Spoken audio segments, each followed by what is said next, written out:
حج اور عمرہ۔ آپ صلی اللہ علیہ وسلم نے فرمایا، جس نے بیت اللہ کے 50 طواف کیے تو وہ اپنے گناہوں سے اس دن کی طرح پاک ہو جائے گا جس دن اس کی ماں نے اس کو جنا تھا۔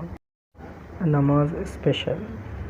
نماز میں صرف چہرہ قبلے سے پھر جانے سے نماز فاسد نہیں ہوتی، لیکن ایسا کرنا مکروہ، تحریمی اور گناہ ہے۔ حج اور عمرہ۔ حج کے واجب ہونے کی شرائط: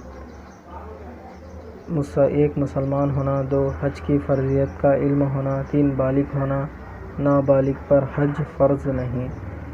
4 عاقل ہونا، اگر پاگل و مجنون ہے تو حج فرض نہیں۔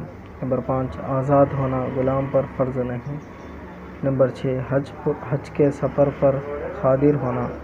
7 حج کا وقت ہونا۔ رمضان کے اعمال۔ رمضان اسپیشل۔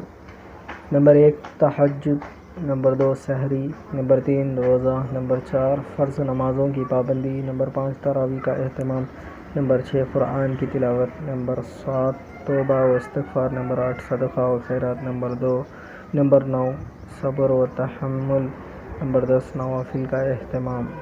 شراب مردار اور خنزیر حرام ہے۔ رسول اللہ صلی اللہ علیہ وسلم نے فرمایا، اللہ تعالیٰ نے شراب اور اس کی قیمت، مردار اور اس کی قیمت اور خنزیر پگ اور اس کی قیمت کو حرام کر دیا ہے۔ مسئلہ سفید بال اکھاڑنا۔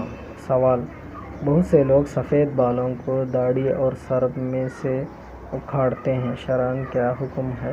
جواب: اپنے آپ کو کم عمر ظاہر کرنے کے لیے سفید بالوں کا اکھیڑنا درست نہیں ہے، اس لیے کہ اس سے آپ صلی اللہ علیہ وسلم نے منع فرمایا ہے، اور فرمایا ہے کہ یہ سفید بال مسلمانوں کے لیے قیامت میں روشنی کا سبب بنیں گے۔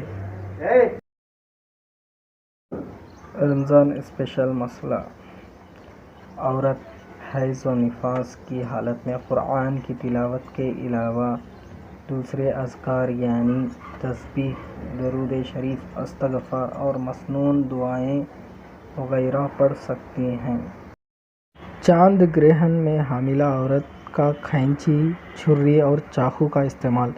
بعض مرد عورت چاند گرہن میں حاملہ عورت کو کھینچی، چھری اور چاقو وغیرہ کا استعمال سے منع کرتی ہیں اور یہ عقیدہ رکھتے ہیں کہ ان چیزوں کے استعمال سے پیٹ میں موجودہ حمل میں کوئی نقص پیدا ہو جاتا ہے۔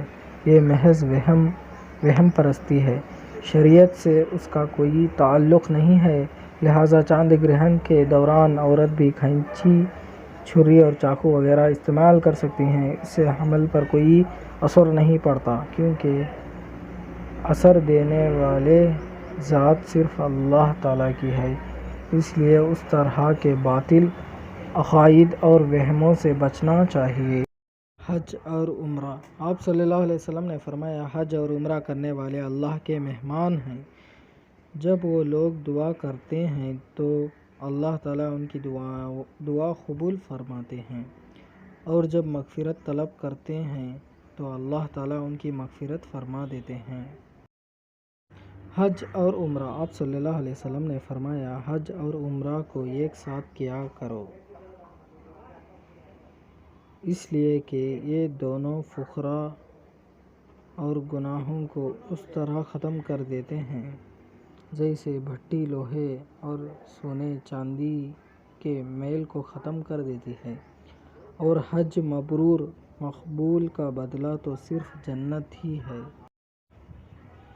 آپ صلی اللہ علیہ وسلم نے فرمایا، حج کرنے والے کی مغفرت کی جاتی ہے، اور جس کے لیے حاجی مغفرت کی دعا کرے اس کی بھی مغفرت کی جاتی ہے۔